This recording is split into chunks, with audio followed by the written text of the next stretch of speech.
This time on Boner Revivals, we get my grandfather's 1978 Dodge D200 running and driving down the road once again for the first time in 13 years. Hi, I'm Robert. Welcome to Boner Revivals.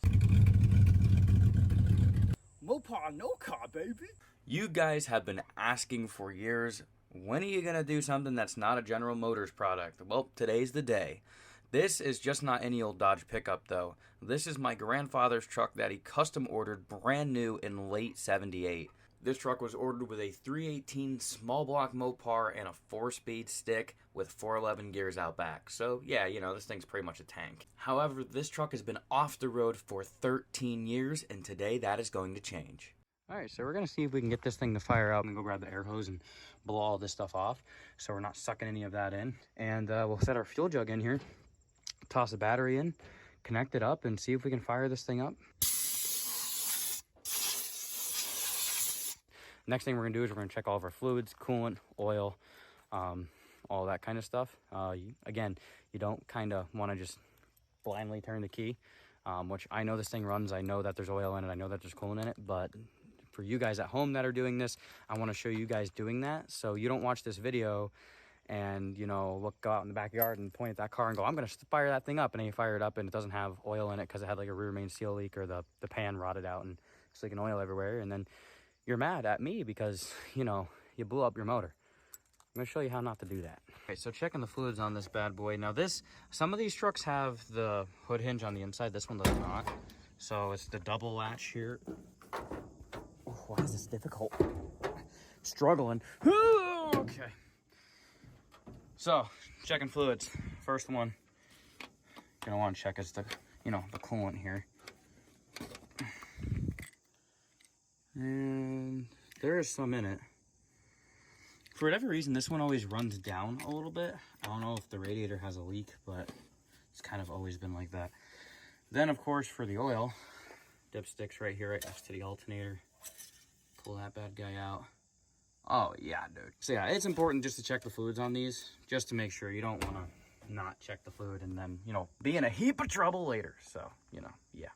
Make sure we're not in gear here. I mean, it is strapped down to the trailer, but see what she's got. Sounds like a dying dolphin. Let's see, let's check our filter, see if we got fuel in it yet.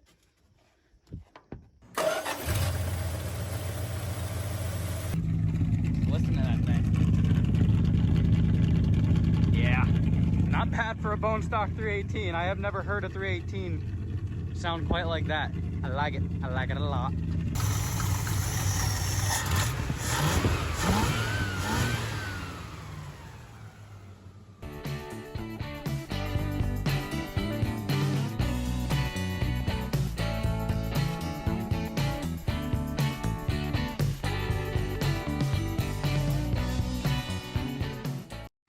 Well, here it is. Now, some of you that don't know what this is a Dodge cab off of a 78. Manufacture date right there, March of 1978. Pretty decent. All these trucks had a lot of common problems. They'd rot out up here because of the way that they made the sills up here. These would rot out. The floors were notorious for rotting out, but the floors are actually pretty decent on this. I think there is a spot on the back cab support here. She's gonna need a little TLC there. Another common spot for these where that's actually the seatbelt bolt. She's getting a little crusty there, but besides that, it's clean. It's a pretty damn good, nice, usable cab. Got the doors with it. This door's a little unhealthy, but that works for me. All right, here with the Dodge, we're doing some new front calipers and lines. Rotors and pads are livable for now, so we're gonna keep them. Try not to have too much money wrapped up into it right away, but definitely the passenger side caliper was hanging up, so just said heck with it, ordered up brand new calipers for it. We got to run our new lines like to the frame, get rid of that old cracked ready to blow apart line, get her back together, and then we got some work to do in the rear with some new wheel cylinders and all that kind of stuff. and we'll be rolling down the road today for the first time in 14 years. Let's see, New York State inspection, 2011. So it's the last time she was on the road. She'll be going down once more. So we buttoned up our brakes, and it was time to do what, you know, I normally do and just send it down the road.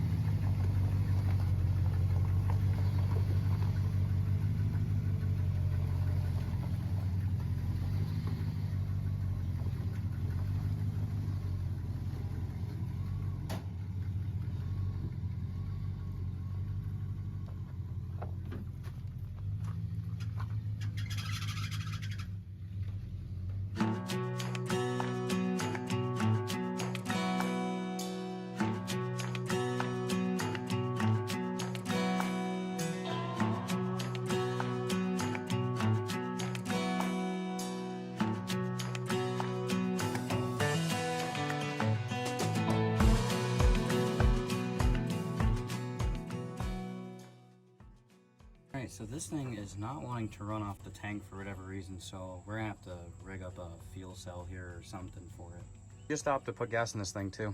Unreal. Can't believe it. Stopped, put gas in it, try to treat her nice, and then she's like, oh, nope, I don't want to run no more. That's cool. Appreciate it. Thanks, darling. Well, we had a breakdown, so now we have to run it off the jug inside the cab. Basically, just the fuel lines in the tank must be clogged up or something. I ran the tank dry, so I figured that I wouldn't do that years ago, but, well, we're just, you know, she'll make it home. She'll be fine.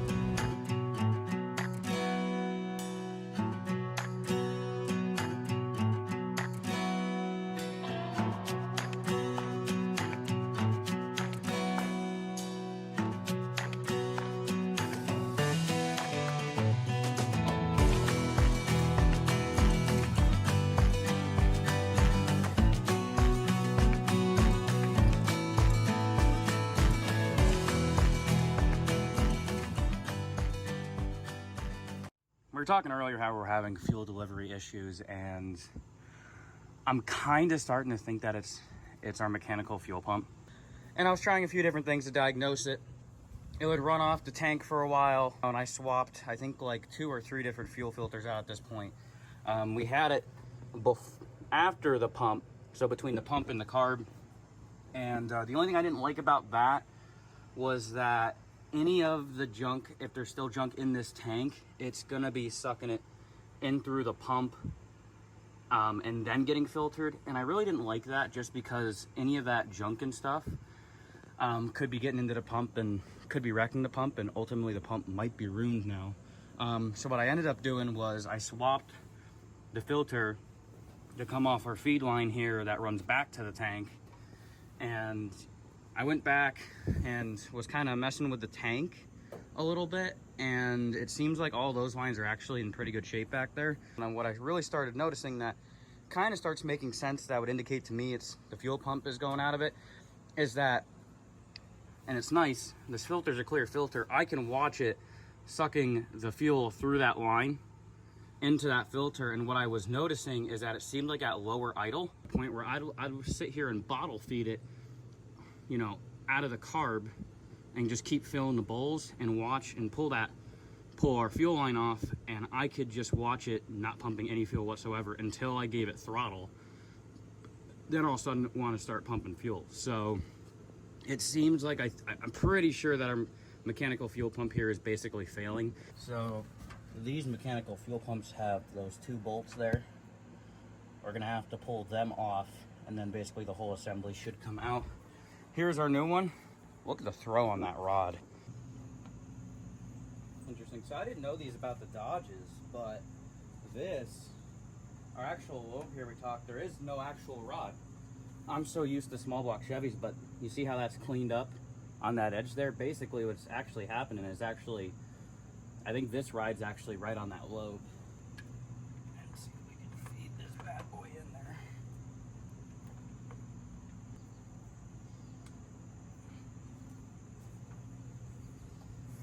Okay, new fuel pump is on. We're just pulling our old line off here. So a little crustified. I've learned in recent years that lubrication for rusty stuff is really your friend, and if lubrication doesn't do it, well, use heat, but we did not need to go as far as heat today, which is nice. We'll probably clean these threads up too while we're here. Maybe put a little bit of anti-seize on them, just so if we ever have to come back in here again, we won't be fighting it as hard. And trust me, if there's anybody that's lazy when it comes to working on stuff, it's me. But trying to do things the somewhat right way really is beneficial. In business. Now, I think at the moment, we'll hook everything back up, and I'm still gonna run it off of our auxiliary tank that I have here in the fender well, just to make sure that everything seems like it's kosher. And then we'll move into seeing if we can get it to suck fuel out of the tank again.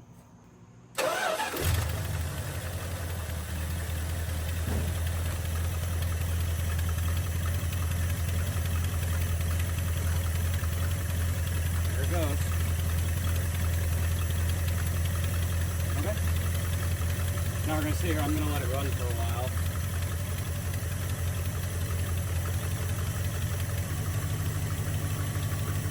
Now, everything you should be able to feel, if you grab onto the hose, you'll feel it pulsating.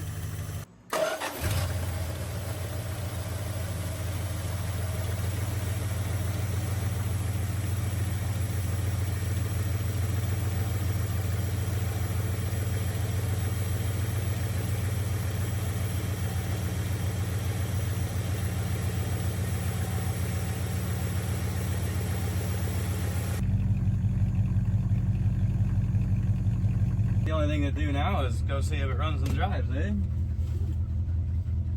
I'm sure that will go fine. That or we'll end up broken down on the side of the road, hitchhiking.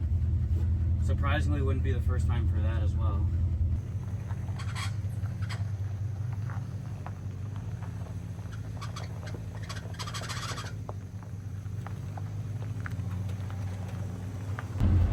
Huh.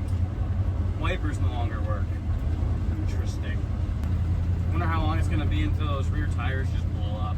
Because you know, they're recap snow tires that are 40 years old and they're dry rotted and just waiting to explode.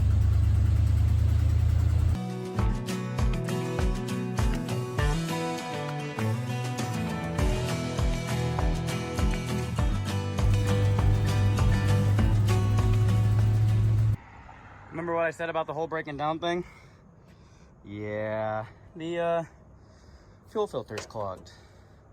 We still got a lot of junk in the tank to work through. I'm gonna hopefully get this thing to run off the tank again with this clean filter. If not, I'm just gonna run it off the jug. Back up and running once again. So, I don't know.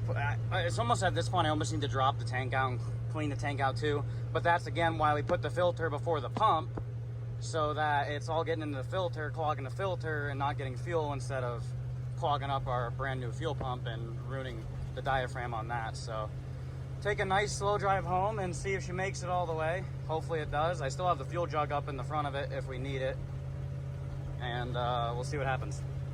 All right, pull back over to grab our jug out of it. Seems to be running again, so we'll take her the rest of the way home. And oh man, we're just gonna have to keep fighting it. I mean, what do you expect for being off the road for 13 years? Let's ease her on home. Made her back home. Good old reliable pile of garbage. New filter seems to be doing all right.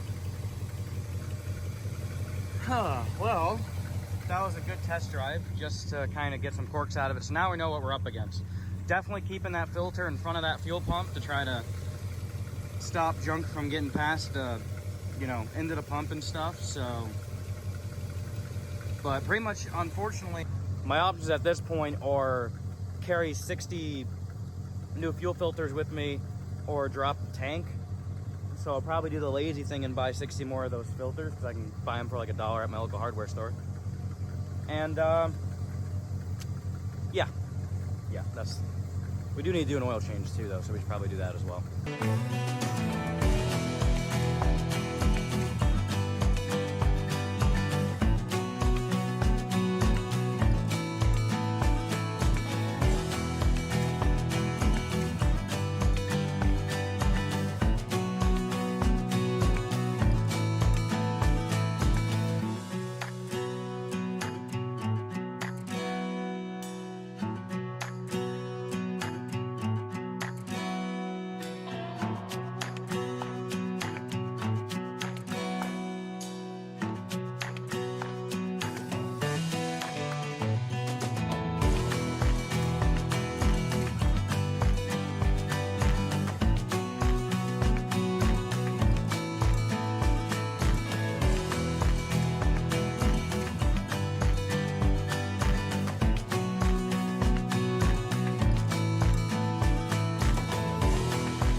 there you have it.